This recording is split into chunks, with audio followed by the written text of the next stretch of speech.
नमो नारायण, जय महाकाल, जय मां बगलामुखी। सभी मेरे दर्शकों का बहुत-बहुत स्वागत है। मैं आशा करता हूँ आप सभी लोग स्वस्थ होंगे, आपकी आध्यात्मिक उन्नति आगे बढ़ रही होगी।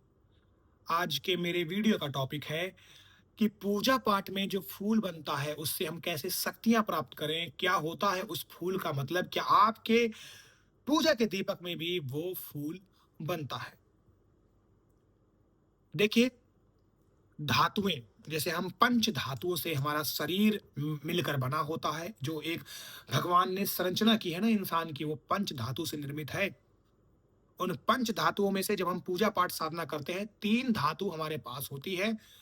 एक आकाश के ऊपर, जो हमारे ऊपर सर के ऊपर है आकाश के रूप में। दूसरा, धरती माँ के रूप में, ठीक है? तीसरा, वायु के रूप में इर्द-गिर्द। अब बचते हैं 2 धातु जिन्हें हमें लेना होता है। तो पहली धातु होती है, क्या होती है? जल, जिसको हम लेकर आचमन करते हैं, जिससे हम शपथ लेते हैं, सौगंध लेते हैं उस मंत्र की, उस साधना की। और सबसे इंपॉर्टेंट, अग्नि, 5वीं धातु, जिसके बिना कोई भी पूजा पाठ साधना सफल नहीं हो सकती है, क्योंकि अग्नि क्या है? अग्नि बहुत पवित्र चीज है। बिना कोई भी पूजा पाठ में आप अगर हवन नहीं करते हैं तो पूजा पाठ कभी सफल नहीं हो सकती है। तो ये नियम है। तो अग्नि जो होती है वो बहुत महत्वपूर्ण भूमिका निभाती है। तो पूजा का जो दीपक होता है वो अग्नि को दर्शाता है। पूजा पाठ के दीपक से नकारात्मक शक्तियां भाग जाती हैं। पूजा पाठ का दीपक जो होता है वो त्राटक विद्या को भी दर्शाता है कि इस पूजा पाठ के दीपक को हम जलाकर कोई साधना कर रहे हैं, इसमें हम फोकस कर रहे हैं। और पूजा का दीपक ये भी दर्शाता है कि जिस तरीके से दीपक जल रहा है उसी तरीके से हम भी जलें, प्रकाश करें और सारा अंधेरा मिट जाए। तो ये दीपक आपको दिखाता है बहुत सारी चीजें। जो लोग पूजा पाठ में दीपक जलाते हैं, उनको ही केवल ये पूजा पाठ के दीपक में आकृति बनती दिखाई देंगी। अब आकृति कौन सी होती है? आकृति भगवान की हो सकती है, सूंड की हो सकती है, त्रिशूल की हो सकती है, सुदर्शन चक्र की हो सकती है। कई बार भगवानों के वाहन के रूप में होती है, भगवान के जितने भी गण होते हैं उनके रूप में होती है, और भगवान के रूप में भी होती है। तो इतनी सारी आकृतियां देखने को मिलती हैं। लोग कहते भी हैं कि मेरे दीपक में ये बना, ये बना, ये बना। लेकिन क्या दीपक में सिर्फ इतने बनने से आपको भगवान मिल जाएंगे, या इन आकृति का मतलब क्या है? क्यों बनती है ये आकृति? ये आकृति बनने का मतलब होता है कि आपकी पूजा पाठ साधना सही दिशा में जा रही है। पर क्या इससे ईश्वर खुश हो सकते हैं? बिल्कुल भी नहीं, क्योंकि ये सिर्फ दर्शाती है आपके प्रारंभिक साधना और पूजा के स्टेज को।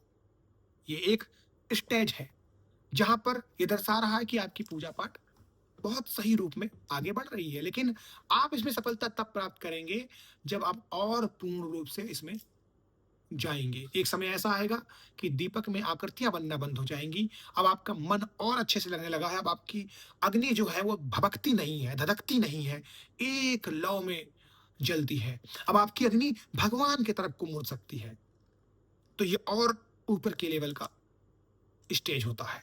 लेकिन क्या आप इस पूजा में बनने वाले दीपक से, फूल से कुछ प्राप्त कर सकते हैं? बिल्कुल प्राप्त कर सकते हैं। इस पूजा के दीपक में बनने वाले फूल को आप एकत्र करिएगा, इसको एकत्र करिएगा।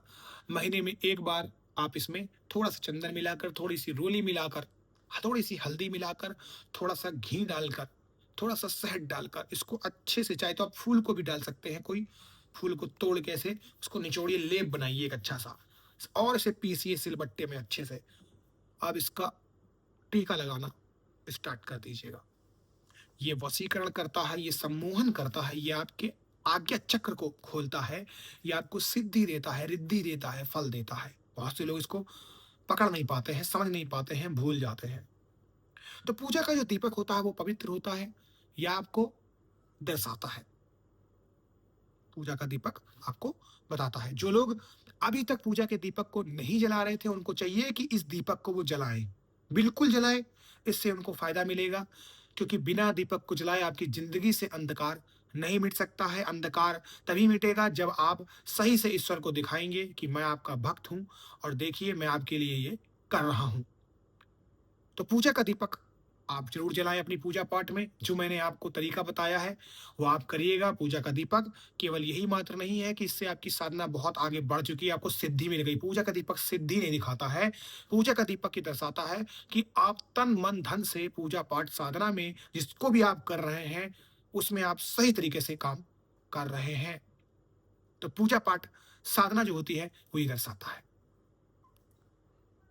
पूजा के दीपक को हमेशा जलाना चाहिए। कितनी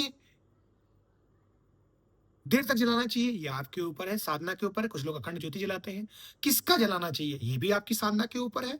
कहीं पर घी का जलता है, कहीं पर सरसों के तेल का जलता है, कहीं पर तिल के तेल का जलता है। तो जितनी श्रद्धा, जितनी भक्ति और जिस ईश्वर की आप पूजा साधना कर रहे हैं, उसका वो दीपक होता है। पर क्या इस दीपक के फूल से आपको सिद्धि मिलेगी? बिल्कुल मिल सकती है। इसे बर्बाद और इसे जाया मत जाने दीजिएगा। जो लोग मेरे चैनल पर पहली बार आए हैं, इस वीडियो को पसंद आने पर एक लाइक, एक शेयर ज़रूर करा करिए, क्योंकि इस एक लाइक और शेयर से ये सही लोगों तक बढ़ता है, इस वीडियो की रीच बढ़ती है और फिर इसे यूट्यूब प्रमोट करता है और आगे बढ़ाता है। जब आगे बढ़ाता है, तो उन लोगों तक पहुँचता है जिनको इसकी रियल में नीड है। आप जो लोग मुझे सुन रहे हैं, उनको भी इसकी नीड है, लेकिन और लोगों तक पहुँचेगा तो और लोग भी इसके बारे में जानेंगे, समझेंगे। तो प्लीज़ एक लाइक और एक शेयर ज़रूर करिएगा। अभी के लिए आप सभी लोग खुश रहें, स्वस्थ रहें और सावन चल रहा है, भगवान भोलेनाथ आपको सब कुछ दें, जो आप चाहते हैं, जिसके आप हकदार हैं। नमो नारायण, जय महाकाल, जय बगला।